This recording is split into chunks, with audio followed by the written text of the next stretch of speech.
para os casais, falando para os casais que vão se casar, né, e que têm filhos.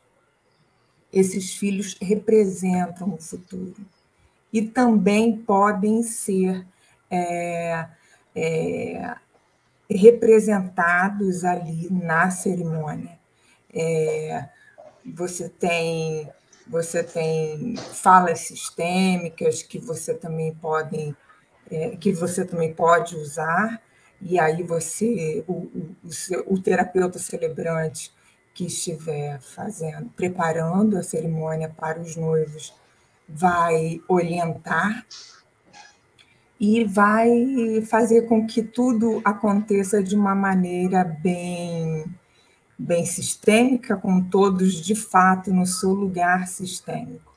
Daí você sempre frisar, né, principalmente em seus cursos, a importância da constelação individual e com o casal, para que se tenha esse novo olhar para esse sistema familiar que está se criando aí, né?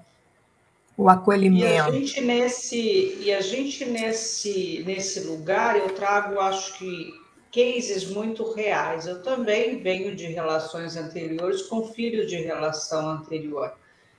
Quanto a gente sabe que se isso não for olhado, o quanto antes, a gente está levando um peso desnecessário, porque a gente transforma aquilo ali de uma forma leve, quando a gente devolve a quem pertence, e a gente começa a assumir esse lugar de homem e mulher na relação, e tendo esse olhar também para filhos, né?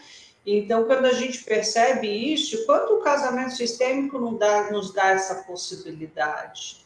Eu gosto de trazer isso porque quando olho para esses noivos de casamentos anteriores, o quanto eu percebo que isso ainda é uma questão.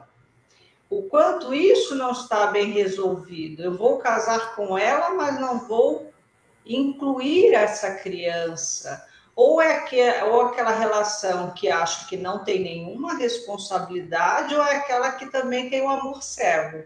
Eu assumo o que o pai não fez, eu assumo o que a mãe não fez. Isso nós emaranha.